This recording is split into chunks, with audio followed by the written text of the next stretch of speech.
नमस्कार, बहुत स्वागत है आपका न्यूज रूम लाइव में। आपके साथ मैं हूं सोनाली सिंह। बुलेटिन की शुरुआत बड़ी खबर के साथ करते हैं। बिहार में शराबबंदी लागू है और शराब तस्करों पर नकेल कसने के लिए लगातार उत्पाद विभाग और पुलिस की टीम जगह जगह पर छापेमारी करती हुई नजर आती है। ताजा तस्वीरें आपको गोपालगंज की दिखाते हैं, जहां के गंडक नदी के पास शराब जो तस्कर हैं वो लगातार धड़ल्ले से शराब तस्करी करने में जुटे हुए हैं। उनमें पुलिस का बिल्कुल भी खौफ नजर नहीं आता। दियारा इलाके में पुलिस ने छापेमारी की, जहां से पुलिस ने भारी मात्रा में शराब की बरामदगी की है। बैकुंठपुर थाने के आशा खैरा गांव में पुलिस और उत्पाद विभाग की टीम पहुंची, जहां पर शराब के एक देसी भट्टी और 4000 अर्धनिर्मित शराब को यहां पर जब्त किया गया और शराब की भट्टी को भी यहां पर ध्वस्त कर उसमें आग लगा दी गई। वहीं छापेमारी के दौरान शराब तस्कर मौके का फायदा उठाकर भागने में सफल रहे। गंडक नदी के दियारा इलाके में उत्पाद विभाग की छापेमारी अभियान से माफियाओं में इस वक्त हड़कंप मच गया है। वहीं डीएम ने इस पूरे मामले को लेकर कहा है कि लगातार हो रही कार्रवाई से शराब की तस्करी और भट्टियां चलाने वालों में कमी आई है। बैकुंठपुर थाना में उसी में उत्पाद विभाग की टीम द्वारा छापामारी किया गया तो लगभग 4000 केजी किण्वित गुड़ का पास मिला, गड्ढा बना के रखा हुआ था। उसको वही घटनास्थल पर ही विनष्ट किया गया और एक भट्टी भी मिला चुलाई शराब का, उसको भी हम लोग वहाँ उसको विनष्ट किया। आपको अवगत करा देना चाहें कि हमारी टीम ने, उत्पाद विभाग एवं पुलिस की टीम ने ज़बरदस्त कार्रवाई की है, जिसका परिणाम यह है कि शराब की रिकवरी अब बहुत घट गई है। खास करके दियारा इलाके में लोग चोरी छुपे करने का प्रयास करते हैं। हम लोग सभी पे नज़र बनाए हुए हैं, हमारी टीम नज़र बनाए हुई है। खास करके हमारे जो सूचक हैं, जो सूचना देने वाले हैं, वो भी इस क्षेत्र में हैं और ड्रोन कैमरा से भी हम लोग निगरानी करके, बोट से भी निगरानी करके लोगों पर कार्रवाई कर रहे हैं। और बड़ी खबर आपको हजारीबाग से बताते चले, जहां पर 4 साल की बच्ची को अगवा कर हत्या की वारदात को अंजाम दिया गया है। वहीं आपको ये भी जानकारी देते चले कि गांव के ही कुएं से बच्ची का शव जो है वो बरामद किया गया है। तो बड़ी खबर हजारीबाग से, जहां पर 4 साल की बच्ची को अगवा कर हत्या की वारदात को अंजाम दिया गया। गांव के ही कुएं से मासूम बच्ची के शव को बरामद किया गया है। कोरियाजी गांव के प्रकाश कुमार की 4 साल की बेटी घर के बाहर खेल रही थी और इसी दौरान बाइक सवार अपराधी बच्ची को अगवा कर भाग जाते हैं। लोगों ने जानकारी मिलने पर जब इसका पीछा किया तो उसने कुएं में बच्ची को फेंक दिया था, जिससे मासूम की मौके पर ही मौत हो गई। वहीं मृत बच्ची के मुंह से झाग भी निकलता हुआ देखा गया। पुलिस फिलहाल इस पूरे मामले की छानबीन में जुट गई है। पोस्टमार्टम रिपोर्ट का इंतजार पुलिस की ओर से किया जा रहा है। साथ ही अगवा कर हत्या करने वालों की तलाश भी यहां पर की जा रही है। इसकी माँ उधर से आई और वो बोली कि बोल बच्चा बोल कोई लेके मेरा जा रहा है, चिल्लाते चिल्लाते आएगी। सब लोग इधर का लोग थे, हल्ला हुआ। उसके बाद हम लोग दौड़ के गए उधर, देखें, खोजने लगे कि कौन है किधर है, नहीं है।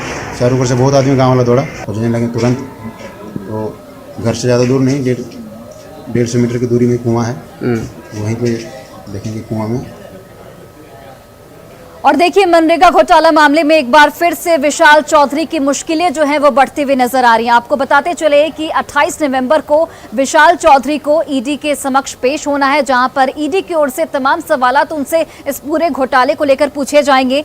दिल्ली एयरपोर्ट पर विशाल चौधरी को उनकी पत्नी के साथ थाईलैंड जाने के दौरान प्लेन से उतारा गया और इसके बाद ईडी के जो अधिकारी हैं दिल्ली एयरपोर्ट पर पहुंचे और उन्हें समन थमाया गया।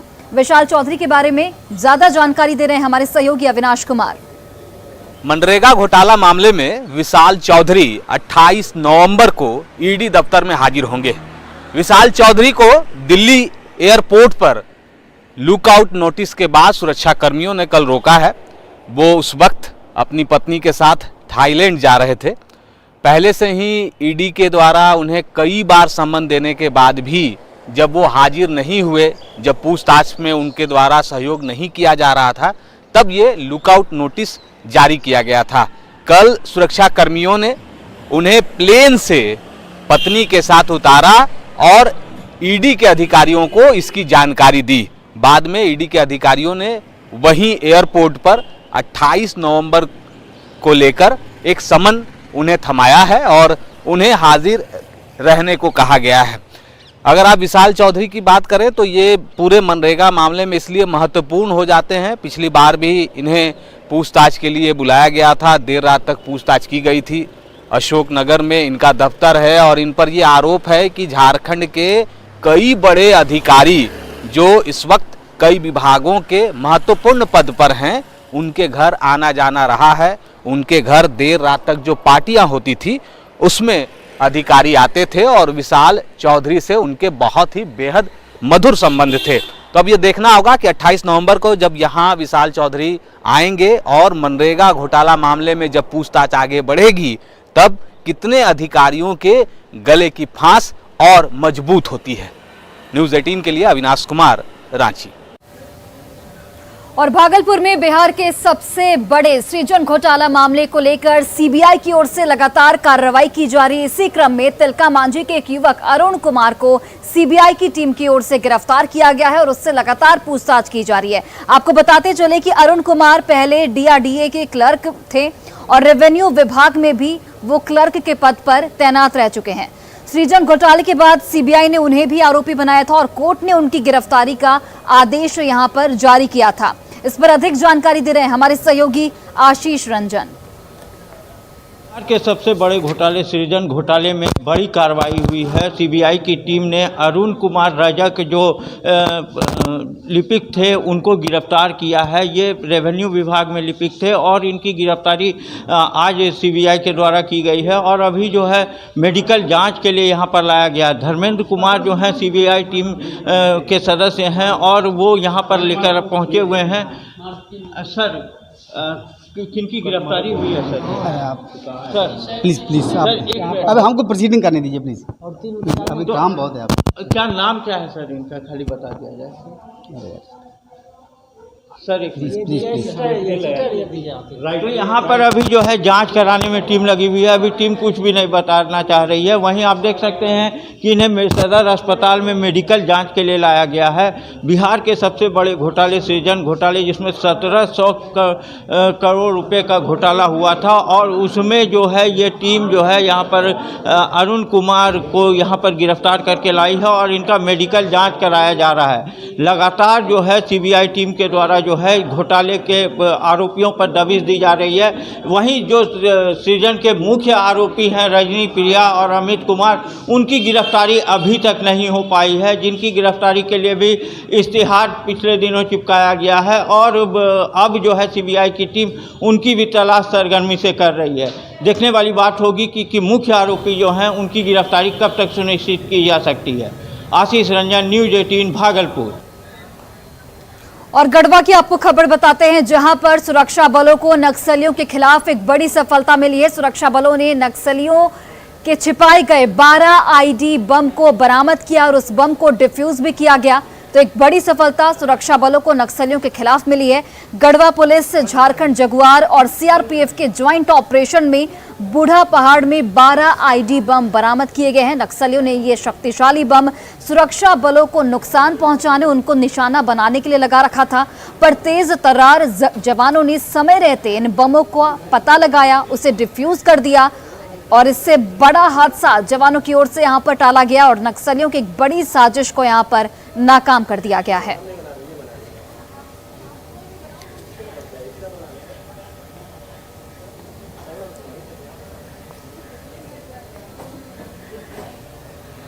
हजारीबाग की आपको तस्वीर दिखाते हैं, जहां के एक स्कूल के पीछे झाड़ियों में 40 किलोग्राम वजनी केन बम मिला है और इस बम के मिलने से सनसनी फैल गई है। नक्सलियों ने सुरक्षा बलों को निशाना बनाने के लिए इस बम को झाड़ियों के पीछे छिपा कर रखा था।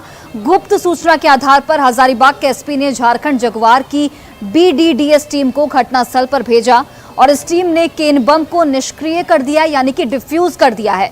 घटनास्थल से नक्सली पोस्टर भी बरामद किए गए हैं, जिसमें पुलिस टीम और सरकारी अफसरों पर हमला करने की नक्सलियों की ओर से धमकी दी गई है।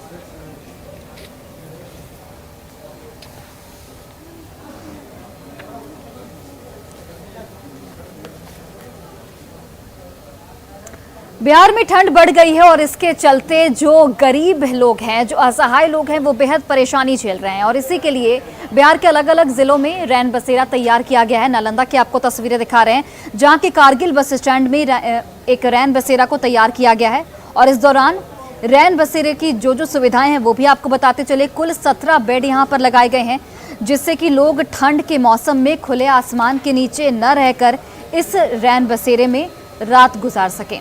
रैन बसेरे का जायजा लिया हमारे सहयोगी अभिषेक कुमार ने। अभी हम पहुंचे नालंदा जिले के बिहार सिर्फ नगर निगम क्षेत्र के कारगिल बस स्टैंड में, जहां आप देख सकते हैं कि मेरे पीछे ये रैन बसेरा है और ये रैन बसेरा में जो है रात में जो आते हैं उन्हें ठहरने के लिए बनाया गया था और यहाँ पर फिलहाल 17 बेड है जो लगाई गई है, जिसमें लोग आते हैं और रात में ठहरने के काम करते हैं। खास करके जिससे ही ठंड का मौसम दस्तक दी है और रात में कपकपाती ठंड के बाद जो लोग हैं सड़कों पर ना सोकर यहाँ पर आकर आराम से सो सकते हैं।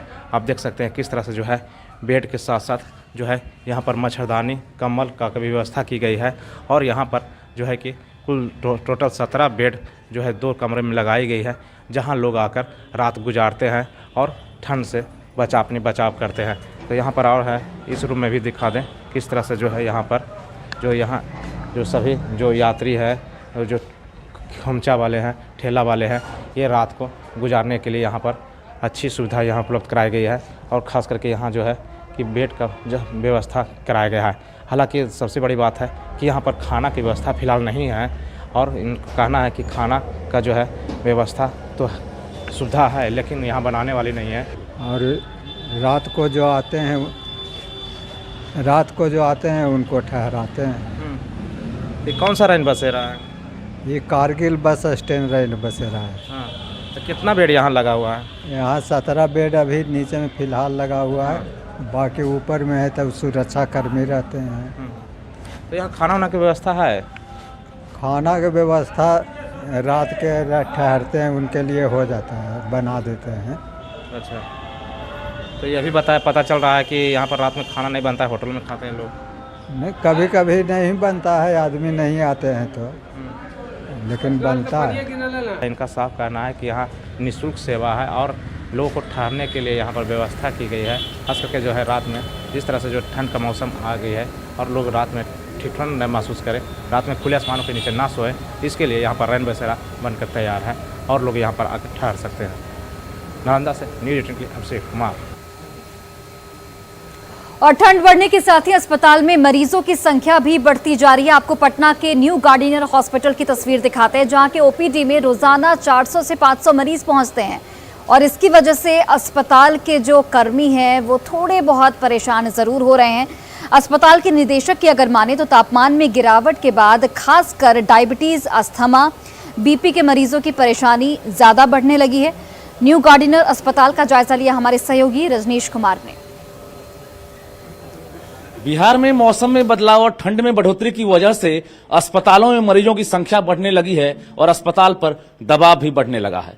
पटना के न्यू गार्डन अस्पताल में हम पहुंचे हैं और यहां पर देखिए कि ओपीडी में किस तरह से मरीजों की कतार लगी हुई है और जिस डिपार्टमेंट में जाएंगे वहां पर इसी तरह से भीड़ देखने को मिल रही है। यानी बदलते मौसम और न्यूनतम तापमान में गिरावट होने की वजह से जो वायरल डिजीज है उसमें भी इजाफा हुआ है। सीधे हम बात करेंगे, यहाँ के निदेशक हैं डॉक्टर मनोज कुमार सिन्हा। सर, क्या लग रहा है कि जो तापमान में गिरावट आई है उसका कितना असर है? देखिए, तापमान में तो गिरावट आ ही रही है, लेकिन जो एक खास चीज़ है कि तापमान में गिरावट बहुत फ्लक्चुएशन बहुत है इसमें। दिन में गर्मी हो जा रही है, सुबह में और रात में ठंड हो जा रही है। तो ये एक अच्छी चीज़ नहीं है किसी भी पेशेंट के लिए, खासकर जो डायबिटिक पेशेंट हो, हाइपरटेंसिव हो, हार्ट के पेशेंट हो। तो इसमें बहुत ही प्रिकॉशन लेने की जरूरत पड़ती है, क्योंकि इसमें थोड़ी भी लापरवाही होगी तो ये सारी बीमारियों से उनको प्रॉब्लम क्रिएट हो सकता है। पटना सिटी से। पटना से क्या परेशानी है? डायबिटीज है हमको। अच्छा, पोल्यूशन बढ़ा है पटना में, उससे भी दिक्कत हो रही है क्या? हाँ, उससे तो होना ही है, सर्दी से होना ही है, ठंडक से होना ही है। सांस लेने में दिक्कत हो रही है? नहीं, डायबिटीज है हमको तंग करती। प्रदूषण बढ़ जाने से कोई हमको परेशानी नहीं होती है व्यक्तिगत ढंग से। अच्छा, ठंड लगती है, ठंड है, यही बात है, ठंड लगता है। बिल्कुल, तो यहाँ के जो मरीज हैं उनसे भी हमने बातचीत की है और अस्पताल के निदेशक हैं डॉक्टर मनोज कुमार सिन्हा, उनका मानना है कि जो न्यूनतम तापमान है उसमें गिरावट हो रही है, साथ ही जो टेम्परेचर है वो फ्लक्चुएट कर रहा है। ऐसे में कई बीमारियां बढ़ रही है, खासकर जो डायबिटिक मरीज हैं और जो ब्लड प्रेशर वाले हैं उनको परेशानी ज्यादा हो रही है और अस्पताल में मरीजों का रेशियो रोजाना 400 तक पहुंच गया है। कैमरामैन दीपक के साथ रजनीश कुमार, न्यूज 18 पटना। और कटिहार पॉलिटिकल पर्यटन का नया डेस्टिनेशन बन गया है। बताते चले आपको कि मनिहारी अनुमंडल में गंगा के कटाव की वजह से लगभग 1 लाख की आबादी इस वक्त दहशत में है, दहशत में जीने को मजबूर हैं। लगातार प्रशासन की ओर से उन्हें मदद मुहैया कराई जा रही है। तमाम अलग अलग पार्टी के जो राजनेता है वो यहाँ पर पहुंच रहे हैं, लेकिन इस हालात पर अफसोस वो जता चुके हैं, लेकिन अब तक इसे रोकने के लिए कोई ठोस कदम, कोई ठोस पहल यहाँ पर नहीं की गई है। मौके से ज्यादा जानकारी दे रहे हैं हमारे सहयोगी सुब्रत गुहा। कटिहार के एक बड़ा अनुमंडल मनिहारी कटाव के जद में है। कटाव यहाँ कहर कथा बनकर किस तरह से अपना तांडव दिखा रहा है, आप ये तस्वीर देख सकते हैं। यहाँ कभी हाल के दिनों में गांव हुआ करता था, अब वो गांव के अस्तित्व पूरी तरह विलीन हो चुका है और अब लगभग पूरे अनुमंडल में लगभग लाखों की आबादी पर खतरा मंडराने लगा है। महज 50 मीटर की दूरी पर बांध है, लेकिन जो कटाव जो स्थिति में है उसे देखकर लोग सहमे हुए हैं। लोगों की नाराजगी उन पॉलिटिकल लोगों से भी है जो पॉलिटिकल पर्यटन के नाम से तो यहाँ आ रहे हैं, लेकिन अब तक यहाँ काम कुछ नहीं हुआ है। आइए, स्थानीय लोग हैं, बड़ी संख्या में लोग नाराज हैं, बात करते हैं। क्या स्थिति है? लोग तो आ रहे हैं, पॉलिटिकल लोग आ रहे हैं, सभी दल के लोग आ रहे हैं, क्या स्थिति है यहाँ? स्थिति बहुत भयावह है और पर्यटन के स्थल से लोग मंत्री, विधायक, नेता आ रहे हैं, लेकिन हम लोग उसके बाद से सहमत नहीं हैं और हम चाहेंगे माननीय इस विभाग के मंत्री संजय झा जी से, संजय झा जी का भी गांव गंगा के नदी के तट पर था और वो कट रहा था। हम उनसे आग्रह करेंगे कि हम लोग जो वो अपने गांव को जिस तरह चदरा डाल के उसके बाद उसको पिचिंग किया गया और पिचिंग करके पानी को टकराव करके गंगा कटाव को रोका गया है, उसी तरह का काम यहाँ होने की आवश्यकता है। नाराजगी है आप लोग को, कटाव कहर बन गया है, क्या चाहते क्या है? हम लोग क्या चाहेंगे? हम लोग चाहेंगे कि यहाँ अच्छी तरह से काम हो और यहाँ का जो स्थिति है, यहाँ के जो जितने भी भ्रष्ट इंजीनियर हैं साला सब जो है क्या बोले उसको, यदि काम वो अच्छे से करता तो फिर यहाँ कोई दिक्कत होता नहीं। और जितने भी नेता है, मतलब जितना भी राष्ट्रीय नेता है, सब अपना वोट के लिए मनिहारी आ जाते हैं, लेकिन ये ठोकर को देखने नहीं आते। ये केवल मनिहारी का, बागमारा और बोलिया का, ये गांधी टोला का मामला नहीं है, ये पूरा कटिहार जिला का मामला है। कटाव फिर तेज हो गया तो फिर सभी गांव विलीन हो जाएगा गंगा में। और हम लोग चाह रहे हैं कि बार बार यही रिक्वेस्ट कर रहे हैं सरकार के आदमी से कि हम लोगों का यहाँ सही निदान हो, जो हम लोग बच पाए, सैकड़ों गांव के लोग। निश्चित तौर पर संकट बेहद गहरा है और लोगों की नाराजगी इस बात की है, जो तमाम जो दल के नेता तो आ रहे हैं, लेकिन काम के नाम पर अब तक कुछ शुरू नहीं हुआ है। लोगों को इस बात के लेकर बेहद नाराजगी है। सुब्रत, न्यूज 18 कटिहार। और आपको तस्वीर दिखाते हैं खगड़िया से, जहां पर सेना के एक रिटायर्ड कमांडो निरंजन सिंह एक अच्छी पहल कर रहे हैं। वो न सिर्फ गरीब और मेधावी बच्चों के सपनों को साकार कर रहे हैं, बल्कि निःशुल्क उन्हें फिजिकल ट्रेनिंग दे रहे हैं, जिससे बच्चों में खुशी की लहर है, खुशी का माहौल है। बच्चे काफ़ी उत्साहित नजर आ रहे हैं। साथ ही सफल छात्रों को मिठाई और फूल का माला पहनाकर उनकी हौसला अफजाई भी यहाँ पर की जा रही है, जिससे कि दूसरे छात्रों को भी हौसला आए और वह भी सफलता की नई ऊंचाइयों को छू सकें। रिटायर्ड सेना के कमांडो निरंजन सिंह पिछले 3 सालों से बच्चों को फिजिकल ट्रेनिंग देते आ रहे हैं। तस्वीरें आप देखिए, जहां पर गरीब बच्चों को ये मुफ्त में फिजिकल ट्रेनिंग देते हैं और सफल छात्रों को सम्मानित कर उनका हौसला अफजाई भी करते हैं। था और ठंड रहे या बारिश रहे, आंधी रहे, आना ही आना होता था और कुछ पाने के लिए कुछ खोना पड़ता था। और हमारे जो सर हैं वो हमारे लिए बहुत कुछ किए हैं जो मैं नहीं बता सकती हूँ। और हमारी सिस्टर लोग हैं, सब एक जैसा कर रही है, जैसे बहुत ही मेहनत कर रही है और लग रहा है कि सब एक ना एक दिन कामयाब करेगी। लग नहीं रहा सर, अब ऐसा दिख रहा है सर कि सफलता नहीं, सिर्फ और सिर्फ सफलता ही यहाँ के बच्चों को मिलेगा सर, क्योंकि ये बच्चा मेहनत ही ऐसा कर रहा है जो कि हमेशा, और ये खगड़िया में सर, खगड़िया की धरती से पूरे बिहार में आने वाले समय में सर छा जाएगा कि यहाँ के हर एक बच्चे वैसे आग बन के निकल रहे हैं, जो कि बाकी पीछे पड़ के खगड़िया आगे हमारे हैं सर, हर एक जगह सर। और विश्व प्रसिद्ध सोनपुर मेले में हर रोज लगभग सांस्कृतिक कार्यक्रम का आयोजन हो रहा है। कल रात बॉलीवुड की मशहूर सिंगर जॉली मुखर्जी सांस्कृतिक कार्यक्रम में गाने पहुंची, जहां पर लोगों ने उनका भरपूर स्वागत किया और उनके गीतों पर जमकर झूमे।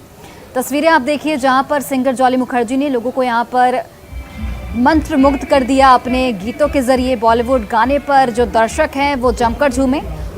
सोनपुर बुलाने पर आयोजकों को जॉली मुखर्जी ने धन्यवाद भी दिया है और बिहार की जमकर यहां पर उनकी ओर से तारीफ की गई है।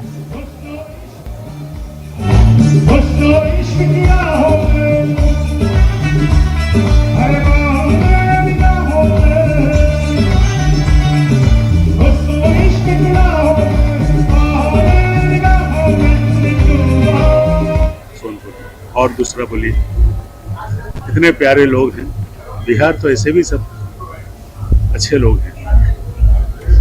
कठिनाई में हूँ मैं कहाँ पे अभी तक सीख रहा हूँ सर। बड़े बड़े लोगों को कितने नाम कर लिया बोलो, बड़े बड़े लोग हैं, मेरा नाम कहाँ है। अभी हरिवंश राय बच्चन ने क्या कहा कि संघर्ष कब तक, बोले जीवन जब। तो और साहिबगंज में नमामि गंगे महोत्सव के तहत एक कार्यक्रम का आयोजन किया गया और इसके तहत जो तमाम कार्यक्रम की प्रस्तुति दी गई उसमें लोगों ने खूब लुत्फ उठाया, लोग खूब आनंदित हुए। तस्वीरें भी आपको दिखा रहे हैं। नमामि गंगे परियोजना के तहत गंगा उत्सव मेगा इवेंट के तहत सांस्कृतिक कार्यक्रम का समापन हो गया है। समारोह का शुभारंभ डीसी के साथ समन्वयक और गंगा समिति के सदस्य ने संयुक्त रूप से दीप प्रज्वलित कर किया। इस कार्यक्रम में राज्य स्तरीय कलाकारों की ओर से लाइट एंड साउंड शो के जरिए साहिबगंज की ऐतिहासिक धरोहर को दिखाया गया है। साथ ही झारखंड की युद्ध कला, भगवान बिरसा मुंडा की जीवनी और मां गंगा के धरती पर अवतरण कर नाटक का मंचन और नृत्य कला पेश की गई।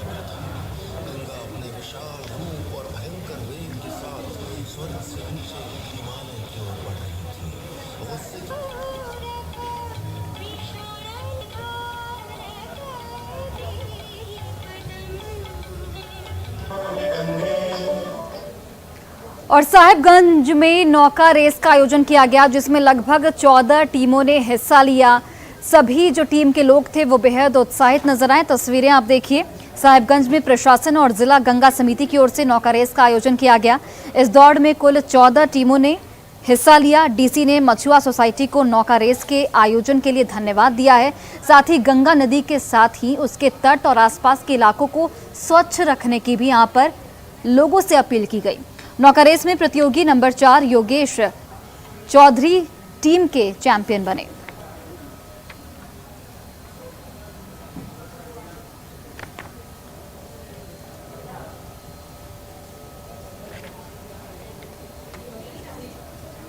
और पटना से बड़ी खबर आपको बता रहे हैं, जहां पर ई रिक्शा वालों की ओर से प्रदर्शन किया गया है। तो ये बड़ी जानकारी पटना से, जहां पर ई रिक्शा वालों का प्रदर्शन देखने को मिल रहा है। आर ब्लॉक पर ई रिक्शा वाले जो हैं वो प्रदर्शन करते हुए नजर आ रहे हैं। पटना जंक्शन जाने से रोकने का ये लोग विरोध कर रहे हैं। ट्रैफिक पुलिस के खिलाफ जमकर नारेबाजी भी इनकी ओर से की जा रही है। तस्वीरें आप देखिए, पटना जंक्शन जाने से इन्हें रोका गया और इसी फैसले के खिलाफ अभी वो सड़क पर उतर गए हैं और लगातार ट्रैफिक पुलिस के खिलाफ नारेबाजी की जा रही है, उनके खिलाफ प्रदर्शन किया जा रहा है। तो ई रिक्शा वालों का ये प्रदर्शन पटना से बड़ी खबर, बड़ी जानकारी आप तक पहुंचा रहे हैं।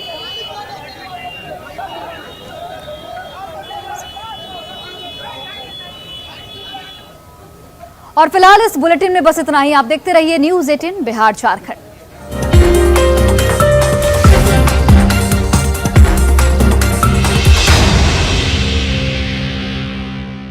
Headlines presented by Pet Safa Ayurvedic चूर्ण। पेट सफा तो हर रोग दफा।